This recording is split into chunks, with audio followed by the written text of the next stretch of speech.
Die Wes-Kaapse topmatrieks word elke jaar by die premierswoning Leeuwenhof onthaal.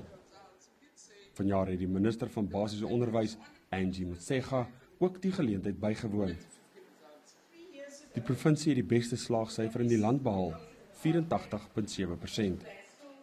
Premier Helen Zille is veral opgewonde oor die vordering wat minderbevoorregte skole gemaak het.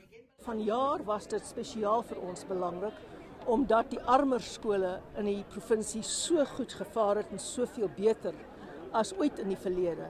En dit is ons doelwit om oor die algemeen vir elke kind 'n geleentheid te gun deur goeie onderwys en stap vir stap te verseker dat geen kind agterweë bly. Ek moes baie geleer het want die plaas waar ek bly het verwag van ons elkeen om 70% en op te kry voordat ons vir ons kan beurse aanbied om gaan te studeer. Die land se toppresteerder is ook van die Wes-Kaap afkomstig. Andrew Tucker het die prestasie behaal nadat 'n seldsame immuunsiekte aan die begin van sy matriekjaar by hom gediagnoseer is. Hy was maande lank in die hospitaal en moes van voor af leer skryf en loop.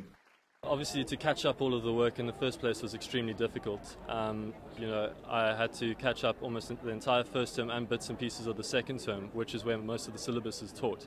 So I, worked through a friend's photocopied notes.